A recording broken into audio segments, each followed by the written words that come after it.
जय हिंद दोस्तों, मैं संतोष त्रिपाठी आपका अपने इस चैनल पर बहुत बहुत स्वागत करता हूं। आइए हम लोग संविधान पढ़ने के क्रम में आज एक ऐसे टॉपिक की बात करेंगे जहां से एग्जाम में ढेर सारे क्वेश्चन पूछे गए हैं और यहीं से आज भाग 1 हम लोग शुरू करेंगे और अनुच्छेद 1 से लेके हम लोग पूरी तरीके से 22 भाग और 395 अनुच्छेद पूरी तरीके से पढ़ेंगे और इसको याद करने की कोशिश करेंगे। तो चलिए, आज हम लोगों का क्या टॉपिक रहा है, संघ एवं राज्य क्षेत्र। संघ एवं राज्य क्षेत्र ये किस भाग में है भैया? तो एक बार एग्जाम में पूछा गया है कि किस भाग में है, तो आप बताएंगे कि भाग 1 में है। किस भाग में है? भाग 1 में है। हमने पीछे पढ़ा है, जब हम भाग पढ़ रहे थे तो वहाँ पे हम लोगों ने देखा है संघ एवं राज्य क्षेत्र कौन से भाग में है? 1 में है। अब इसमें क्या क्या प्रावधान किए गए हैं, उन सब चीज़ों को हमको देखना है कि कैसे नए राज्यों का गठन होता है, अथवा तो राज्यों की सीमा में कैसे परिवर्तन होता है, या कोई क्षेत्र जो है भारत में जब शामिल किया जाता है तो क्या क्या प्रावधान है उसके लिए। इन सब चीज़ों के बारे में हम लोग देखेंगे इसमें। तो अनुच्छेद 1 क्या कहता है? अनुच्छेद 1 कहता है संघ का जो नाम है, भारत जो संघ है, राज्यों का संघ है, उसका नाम और ये कहाँ तक इसका विस्तार है उसके बारे में आर्टिकल 1 में चर्चा की गई। आर्टिकल 1 में जो है इंडिया अर्थात Bharat shall be union of the state, इसकी बात की गई है। दूसरे आर्टिकल में क्या बात किया गया है भैया? तो दूसरे आर्टिकल में कहा गया है कि नए राज्यों का प्रवेश या स्थापना। आर्टिकल में कहा गया है कि जो नए राज्यों का प्रवेश है, जो राज्य भारत में शामिल होना चाहते हैं अथवा तो कोई नया राज्य जिसकी स्थापना करनी हो, वो किस आर्टिकल के थ्रू होता है? तो आर्टिकल 2 है। अनुच्छेद 2 में ये बातें कही गई हैं। अनुच्छेद 3 क्या कहता है इसमें? अनुच्छेद 3 कहता है कि नए राज्यों का निर्माण हो रहा है। नए राज्यों का जो निर्माण हो रहा है अथवा तो गठन हो रहा है, जैसे आपने देखा होगा कि एक राज्य से दूसरे राज्य को अलग करके जो है एक नया राज्य बना दिया जाता है, अथवा तो एक 2 राज्यों को समाहित करके एक बड़ा राज्य बना दिया जाता है। तो ये प्रक्रिया किसके थ्रू होती है? तो आर्टिकल 3 के द्वारा होती है। और इसी में जो है जो राज्यों के नाम हैं, उनकी सीमाएं हैं, उसमें अगर परिवर्तन करना है तो आर्टिकल 3 के थ्रू ये चीज़ें होती हैं। इसमें ये चीज़ें बताई गई। और हम ये जानते हैं कि भाग 1 कहाँ से कहाँ तक है, तो अनुच्छेद 1 से लेके अनुच्छेद 4 तक ये भाग 1 में चीज़ें बताई गई हैं। तो आप पूछेंगे कि आर्टिकल 4 क्या है, अनुच्छेद 4 क्या है? तो अनुच्छेद 4 जो है ये 2 और 3 में जो बातें लिखी गई हैं उसी के बारे में चर्चा की गई है कि ये जो प्रावधान किए जाएंगे ये 368 के थ्रू नहीं होंगे। अनुच्छेद 368 आपने पढ़ा होगा, संविधान संशोधन की जो बात करता है, वो संविधान संशोधन नहीं माना जाएगा। कौन बता रहा है? ये आर्टिकल 4 बता रहा है। अब आप लोग सोच रहे होंगे कि जो बांग्लादेश है और भारत का जो एरिया, कुछ डिस्प्यूट एरिया था, कुछ क्षेत्र बांग्लादेश को भारत ने दिया है और कुछ क्षेत्र जो है भारत को मिला है बांग्लादेश का। तो वो सुप्रीम कोर्ट ने कहा कि जब किसी सीमा का विवाद हो और उस विवाद को सुलझाने की बात हो तो वहाँ पे हमें संविधान संशोधन करना ही पड़ेगा। संविधान संशोधन करना ही पड़ेगा। तो आपने पढ़ा होगा कि 100वां संविधान संशोधन के द्वारा बांग्लादेश को कुछ ज़मीन भारत के द्वारा दी गई और भारत के द्वारा जो है कुछ ज़मीन वहाँ से अधिग्रहण की गई। इतनी बातें आर्टिकल 100 ये अनुच्छेद जो है 4 में बातें जो लिखी गई हैं संविधान संशोधन के बारे में, उसी के बारे में चर्चा हुई थी। संविधान संशोधन करके 100वां संविधान संशोधन कब हुआ है? 2015 में। उसके द्वारा बांग्लादेश को कुछ ज़मीन दे दी गई और भारत ने जो है कुछ ज़मीन ग्रहण की। इससे जो है सीमा विवाद का निपटारा हुआ है। इतनी बातें आपको ध्यान देनी है। उसके बाद क्या हुआ कि आपको पता होगा कि जब देश आज़ाद हो रहा था 1947 में, जब हमको आज़ादी मिली, तो उस समय रियासतें काफ़ी ज़्यादा थी। जो देसी रियासतें हैं वो काफ़ी ज़्यादा थी। और भारत का जो स्वतंत्रता अधिनियम है 1947, उसमें ये बताया गया था कि जो देसी रियासतें हैं वो चाहे भारत में शामिल हो अथवा तो पाकिस्तान में जो है शामिल हो जाए या तो स्वतंत्र रहें। तो उन्हीं सब के बारे में बात हो रही थी। तो पटेल साहब और कौन है? बीपी मेमन इन लोगों ने प्रयास किया कि जो रियासतें हैं वो भारत में शामिल हों, वो भारत में शामिल हों। तो इन्होंने प्रयास किया और लगभग जो है जो 550 के ऊपर जो रियासतें थीं उनको भारत में शामिल कराया गया, उनको भारत में शामिल कराया गया।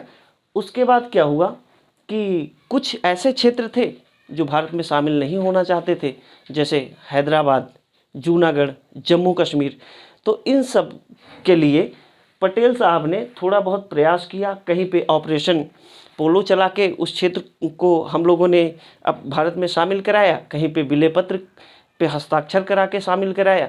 तो इन्हीं सब से जो भारत वर्तमान में दिख रहा है आपको, वो सब इतनी आसानी से नहीं हुआ है। जब देश की आज़ादी हुई तो क्रिटिकल कंडीशन था उस समय, तो इन लोगों के अथक प्रयासों के द्वारा भारत में इनका विलय किया गया और वहाँ से क्वेश्चन पूछे गए हैं कि कब जो है कौन सा क्षेत्र भारत में शामिल किया गया। इस पे कई बार एग्जाम में क्वेश्चन पूछे गए हैं, इसी को हमें ध्यान देना है। क्या है, देखिए हमने लिखा है यहाँ पे देशी रियासतों का एकीकरण, देशी रियासतों का एकीकरण। तो पूछा जाएगा एग्जाम में आपसे कि जो जम्मू कश्मीर है, जम्मू कश्मीर को कब भारत में शामिल किया गया आज़ादी के बाद, तो आप बताएंगे 26 अक्टूबर 1947 को। कब होगा भैया, तो 26 अक्टूबर 1947 को जम्मू कश्मीर को एक विलय पत्र पे हस्ताक्षर करके राजा हरि सिंह, आपने इतिहास में पढ़ा होगा इन सब चीज़ों को, राजा हरि सिंह ने जब विलय पत्र पे हस्ताक्षर किए और उसके बाद जो है भारत को, ये जो जम्मू कश्मीर है भारत का अंग माना गया और यहाँ पे व्यवस्थाएं की गई कि हाँ भैया ये जो क्षेत्र है ये भारत का है, अब भारत में ये शामिल होगा। हाँ, कुछ चीज़ें थी जो जम्मू कश्मीर के लिए अलग व्यवस्था की गई थी, बाद में 2019 में ये चीज़ें हुई, मोदी सरकार ने वहाँ पे कुछ चीज़ों को संशोधित किया और वर्तमान समय में जम्मू कश्मीर भारत में पूरे तरीके से अब शामिल है और भारत का अभिन्न अंग है। इतनी बात है। दूसरी बात क्या है, 20 फरवरी 1948 को, 20 फरवरी 1948 को जूनागढ़ जो है गुजरात में पड़ता है, यहाँ भी जो है यहाँ के जो राजा थे वो भारत में शामिल होना नहीं चाहते थे, पाकिस्तान में शामिल होने की बात कर रहे थे। तो उन्होंने जनमत संग्रह फिर भारत सरकार ने कराया, नेहरू जी ने जनमत संग्रह कराने की कोशिश की वहाँ पे, और जब जनमत संग्रह हुआ तो ज़्यादातर फेवर में भारत के रहे लोग और उन्होंने कहा कि हम भारत में शामिल होंगे, हम भारत में शामिल होंगे। तो पूछा जाएगा एग्जाम में कैसे कि जूनागढ़ जो है कब शामिल हुआ भारत में, तो आप बताएंगे 20 फरवरी 1948 को। 20 फरवरी 1948 को कैसे हुआ है, तो जनमत संग्रह करा के, जनमत संग्रह करा के। और जो जम्मू कश्मीर है वो विलय पत्र के द्वारा, एग्जाम में पूछा जाता है कि जम्मू कश्मीर कैसे शामिल हुआ, तो विलय पत्र के द्वारा। डेट भी कई बार एग्जाम में पूछे जाते हैं। तीसरा है हैदराबाद। हैदराबाद आप देखे होंगे दक्षिण भारत का जो क्षेत्र है, हैदराबाद में पुलिस कार्यवाही करके इस क्षेत्र को भारत में शामिल कराया गया, ऑपरेशन पोलो चला के। ऑपरेशन पोलो एग्जाम में पूछा गया, ऑपरेशन पोलो किससे संबंधित है, तो आप बताएंगे कि हैदराबाद में जो है पुलिस कार्यवाही हुई थी और उस ऑपरेशन का नाम ऑपरेशन पोलो है। ये कब चलाया गया था, 13 सितंबर 1948 को, और उसके बाद जो हैदराबाद है उसको भारत में शामिल करा लिया गया था। आसान नहीं थी चीज़ें, ये कहने के लिए होता है कि नहीं नेहरू जी ने कुछ नहीं किया, है ना। तो उस कंडीशन को अगर आप समझेंगे, जानेंगे, उस परिस्थिति की अगर कल्पना करेंगे तो चीज़ें आसान नहीं थी। उधर देश का बंटवारा और जो उपजाऊ ज़मीन थी वो पाकिस्तान वाले एरिए में अथवा तो बांग्लादेश वाले एरिए में चली गई। भारत में जो है जनघनत्व इतना ज़्यादा, जनसंख्या इतनी ज़्यादा, इन सब के बारे में उनके शिक्षा की व्यवस्था, उनके स्वास्थ्य की व्यवस्था, आवास की व्यवस्था, तो इन सब चीज़ों से निपटने के लिए नेहरू जी ने काफ़ी प्रयास किया और काफ़ी हद तक सफल भी हुए। तो उन्हीं सब चीज़ों को देखना है हमें कि आगे हम पढ़ेंगे, जब सरकार के बारे में पढ़ेंगे तो अच्छे से वहाँ चीज़ों को हम लोग देखेंगे। खैर इतनी चीज़ें आप ध्यान रखिए। आर्टिकल 1 में संघ एवं राज्य क्षेत्र, दूसरे में नए राज्यों का प्रवेश, तीसरे में नए राज्यों का निर्माण और उसके नाम में या सीमा में परिवर्तन। आर्टिकल 4 में 2 और 3 की जो बातें हैं उसके बारे में बताया गया है। वैसे आर्टिकल 4 जो है बहुत रेयर केस में पूछा जाता है। 100वां संविधान संशोधन पूछा गया है एग्जाम में, तो आप बताएंगे बांग्लादेश और भारत का जो पूछा गया है कि किस सन में हुआ, तो आप बताएंगे कि 2015 में। देशी रियासतों का एकीकरण से। ये 3-4 पॉइंटें याद रख लेनी है। अब हम यहाँ पे जो है कुछ चीज़ों को देखेंगे। राज्य पुनर्गठन, जो राज्यों का पुनर्गठन हुआ है, जब देश आज़ाद हुआ तो उस समय जो देशी रियासतें थीं वो अलग अलग अपने अधिकारों की बात करती थी और अलग रहने, स्वतंत्र रहने की बात करती थी। तो ये हुआ कि नेहरू जी के सामने बड़ी समस्या थी कि क्या किया जाए। तो उन्होंने कहा कि राज्यों का जो है हम पुनर्गठन करेंगे और अलग अलग समयों पे राज्यों का पुनर्गठन किया गया। उसके लिए कुछ आयोग की स्थापना की गई, आयोग का गठन किया गया और उनसे कहा गया कि भैया आप अपनी रिपोर्ट दीजिए कि किस आधार पर राज्यों का पुनर्गठन हो और इसके बारे में क्या क्या नियम कानून बनाए जाए।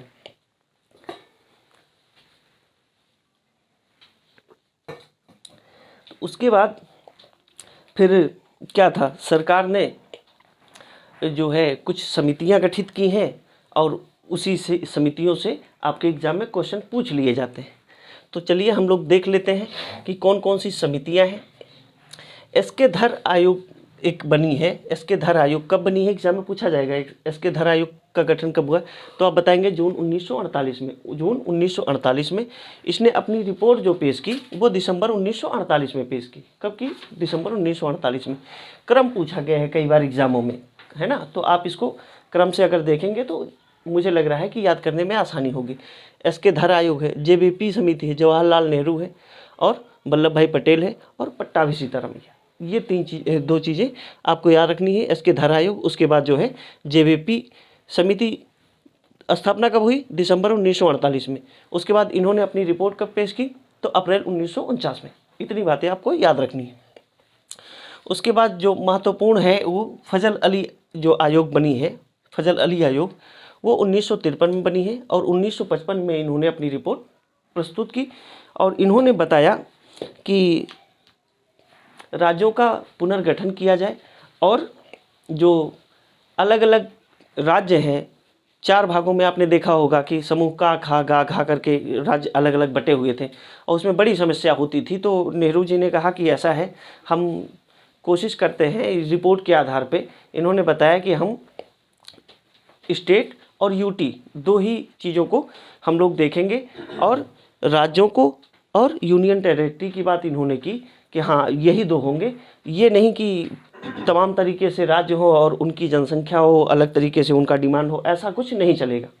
7वां संविधान संशोधन किया गया और राज्य पुनर्गठन आयोग गठित किया गया। किसकी अध्यक्षता में, फजल अली आयोग के नाम से भी ये जाना जाता है। इसके जो अध्यक्ष रहे हैं फजल अली रहे हैं। इन्होंने बताया कि भाषा के आधार पे राज्यों का जो गठन की बात चल रही थी कि अलग अलग क्षेत्रों में कि भाषा के आधार पे राज्यों को जो है दर्जा दिया जाए। और जैसे दक्षिण भारत का जो एरिया है, मद्रास प्रेसिडेंसी में जो तेलुगु भाषी लोग थे उन्होंने आंदोलन किया और कुछ समय बाद एक वहाँ के जो कांग्रेसी नेता थे पुट्टी श्री रामुल्लू, इनका निधन हो गया। वो धरना प्रदर्शन कर रहे थे। 56 दिनों की भूख हड़ताल के बाद इनकी डेथ हो जाती है और बड़ा उपद्रव हुआ फिर कि भाषा के आधार पे राज्यों का गठन किया जाए, भाषा के आधार पे राज्यों का गठन किया जाए। तो फिर नेहरू जी ने कहा कि अब जब इतनी बड़ी पैमाने पे आंदोलन हो रहा है दक्षिण भारत में, तो उन्होंने आंध्र प्रदेश को, जो मद्रास प्रेसिडेंसी में आता था, आंध्र प्रदेश को भाषा के आधार पे गठित कर दिया कि हाँ ये जो है तेलुगु भाषियों का क्षेत्र माना जाएगा, ये एक राज्य है। कौन सा, आंध्र प्रदेश। आंध्र प्रदेश भाषा के आधार पर गठित होने वाला पहला राज्य है। एग्जाम में कई बार पूछा गया है क्वेश्चन यहाँ से, तो ये चीज़ आप ध्यान देंगे। तो जब ये राज्यों का पुनर्गठन की आयोग गठित हुआ 1953 में, पूछा गया एग्जाम में कि राज्य पुनर्गठन आयोग कब गठित किया गया, तो 1953 में। इसने जो अपनी रिपोर्ट प्रस्तुत की तो इन्होंने कहा कि भाषा के आधार पे राज्यों का गठन तो हो, लेकिन उसमें कुछ शर्तें रखी गई कि जो वहाँ की संस्कृति सभ्यता है और प्रशासन की जो व्यवस्था है उसको मेंटेन किया जाए। किसी एक भाषा को राज्य अपने हिसाब से बढ़ावा दे सकता है, हम सारे स्टेट को भाषा के आधार पे नहीं गठित कर सकते, प्रशासनिक आधार रखा जाए।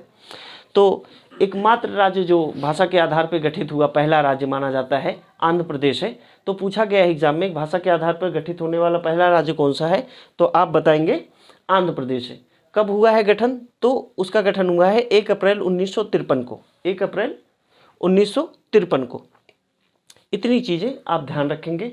और क्या पूछा गया है एग्ज़ाम में और ये पूछा गया है कि ये जो राज्य पुनर्गठन आयोग है, इन्होंने अपनी रिपोर्ट कब प्रस्तुत की, तो 1956 में। और इस रिपोर्ट के आधार पे 16 राज्य और 3 यूटी की बात इसने की। फजल अली जो समिति गठित की गई थी, इन्होंने 16 राज्य और 3 यूटी की बात की थी कि आप इनको भारत में गठित करिए। तो कुछ सरकार ने संशोधन करके, इस रिपोर्ट में कुछ संशोधन करके राज्य पुनर्गठन अधिनियम पारित किया गया। कब, 1956 में। और 14 राज्य और 6 यूटी का गठन किया गया। 14 राज्य और 6 यूटी स्थापित हुए। और यही यूटी से जो क्वेश्चन है, चूंकि 14 राज्यों से तो नहीं क्वेश्चन पूछा जाता, यूटी में कौन कौन सा था उस समय, उसकी बात पूछी गई है 1-2 बार एग्जाम में। तो एक बार हम लोग देखेंगे कि जो यूनियन टेरिटरी है वो कौन कौन से थी उस समय। तो आप देखेंगे कि अंडमान निकोबार द्वीप समूह है और लक्षद्वीप है, जो वर्तमान में है ही है। अंडमान निकोबार द्वीप समूह है, लक्षद्वीप है, दिल्ली है। अब ये हिमाचल प्रदेश पहले यूटी था, आप ध्यान दीजिएगा। हिमाचल प्रदेश, मणिपुर, त्रिपुरा, ये 3 चीज़ें आप याद रखिएगा। 6 यूटी थे, 14 राज्य थे। इतनी बातें आप याद रखेंगे। पूछा जाएगा एग्जाम में कैसे क्वेश्चन, वो भी थोड़ा सा जान लेते हैं। यहाँ से देखते हैं। पूछा जाएगा आर्टिकल 1 में क्या है, संघ राज्य क्षेत्र। दूसरे में क्या है, राज्यों का प्रवेश, तीसरे में क्या है, राज्यों का निर्माण अथवा राज्यों की सीमा और क्षेत्र में परिवर्तन। ये चीज़ें आपको ध्यान देनी है। चौथा आर्टिकल जो 2-3 में बात की गई है, उसी की बात ये करता है कि ये संविधान संशोधन नहीं माना जाएगा, 368 का पार्ट नहीं माना जाएगा। हम पढ़ेंगे आगे 368 क्या है। और बांग्लादेश वाली जो बात है कि इसके थ्रू जो है बांग्लादेश और भारत के बीच कुछ डिस्प्यूट था, वो समाप्त किया गया। सुप्रीम कोर्ट ने कहा कि जो है अगर ज़मीन दे के समझौता हो रहा है तो संविधान संशोधन करना पड़ेगा, नहीं तो तुम देश लुटवा दोगे, है ना। तो वो चीज़ें यहाँ पे की गई। और ये बांग्लादेश और भारत की बात थी, है ना। पूछा गया एग्जाम में 1-2 बार 100वां संविधान संशोधन किससे संबंधित है। और क्या है, देशी रियासतों का एकीकरण। यहाँ से क्वेश्चन 1-2 बार पूछे गए हैं कि जो जम्मू कश्मीर है किसके थ्रू हुआ, तो विलय पत्र के द्वारा। हैदराबाद कैसे हुआ, तो पुलिस कार्रवाई के द्वारा। कैसे, पुलिस कार्रवाई के द्वारा। ऑपरेशन पोलो चला के इसको शामिल किया गया। ये जो जूनागढ़ है, जो गुजरात का क्षेत्र है, वहाँ कैसे हुआ है ये क्षेत्र शामिल, तो वहाँ जनमत संग्रह कराया गया। ये 3-4 पॉइंट और कुछ डेट है। 1947, 48, ये दोनों 48 का है, ये 47 का है, जम्मू कश्मीर वाला। इसको ध्यान दीजिएगा थोड़ा सा। और क्या है, इसमें जो क्वेश्चन पूछे गए हैं एग्जाम में, टू द पॉइंट चीज़ें पढ़िए, है ना। यहाँ से बार बार एग्जाम में कई बार पूछे गए हैं क्वेश्चन, तो उस चीज़ को एकदम स्पष्ट रखिएगा। कन्फ्यूजन जहाँ होती है वहीं आप गड़बड़ा जाते हैं और वहीं चीज़ें याद होना बंद हो जाती हैं। तो एकदम स्पष्ट रखेंगे, है ना, कि कौन सा फैक्ट कहाँ पे है। और एग्ज़ाम में आपको टू द पॉइंट चीज़ें पता होंगी तो आप टिक करके आएंगे, है ना। तो चलिए देखते हैं राज्यों का पुनर्गठन कैसे हुआ। तो इसके लिए अलग अलग आयोग, अलग अलग समितियां गठित की गई। पूछा गया है एसके धर आयोग कब गठित किया गया, 48 में। रिपोर्ट पेश की दिसंबर 48 में। जेबीपी समिति कब गठित की गई, तो दिसंबर 1948 में। रिपोर्ट कब हुआ पेश, तो 49 में हुआ। फजल अली से कई बार क्वेश्चन पूछा गया है कि, और एक पॉइंट और याद रखना है इसमें कि इसके जो फजल अली जो समिति गठित की गई थी उसके सदस्य कौन थे, तो के.एम. पाणिकर थे और एच.एन. कुंजरू थे। और भाषा के आधार पे पहला जो गठित हुआ है राज्य वो आंध्र प्रदेश है ना। इतनी चीज़ें आपको याद रखनी। राज्य पुनर्गठन आयोग की स्थापना 1953 में हुई। अध्यक्ष कौन है, फजल अली हैं। रिपोर्ट 56 में इन्होंने पेश की। इन्होंने जो रिकमेंड किया कि 16 राज्य और 3 यूटी बनाई जाए, लेकिन सरकार ने कुछ उसमें संशोधन करके नेहरू जी ने 14 राज्य और 6 यूटी बनाया है। और उसके बाद आप देखे होंगे कि वर्तमान में 28 राज्य और 8 यूनियन टेरिटरी हैं। तो वो हम आगे पढ़ेंगे कि कब कौन से राज्य की स्थापना हुई, वो अगले वीडियो में हम देखेंगे। यूटी से हिमाचल प्रदेश, मणिपुर और त्रिपुरा याद रख लेना है, बाकी पहले वाली चीज़ें है ही, इतनी बातें हैं। तो हम उम्मीद करते हैं कि चीज़ें आपको समझा पा रहे हैं हम, और आप तक हम कुछ चीज़ों को डिलीवर कर पा रहे हैं। अब ये अलग बात है कि आप अगर समझना चाह रहे हैं, अगर आप समझना चाह रहे हैं तो मुझे लग रहा है कि कोई गड़बड़ी नहीं है, और अगर गड़बड़ी है आपके समझने में, दरअसल आपकी समस्या नहीं है वो। अगर आपको चीज़ें हम नहीं समझा पा रहे हैं तो वो उसमें आपकी कमी नहीं, उसमें हमारी कमी है कि हम कुछ ऐसे दृश्य और श्रव्य सामग्रियों का जो है प्रयोग करें जिससे आपको चीज़ें समझ में आए। आगे से आप लोग कमेंट करिएगा कि चीज़ें समझ में आ रही हैं तो ठीक है, नहीं तो कुछ और हिसाब किताब से पढ़ाया जाएगा, याद करने की कोशिश की जाएगी। तो आज इतना ही रखेंगे, मिलेंगे अगले वीडियो में। तब तक के लिए स्वस्थ रहिए, व्यस्त रहिए, मस्त रहिए। मिलते हैं अगले वीडियो में। जय हिंद।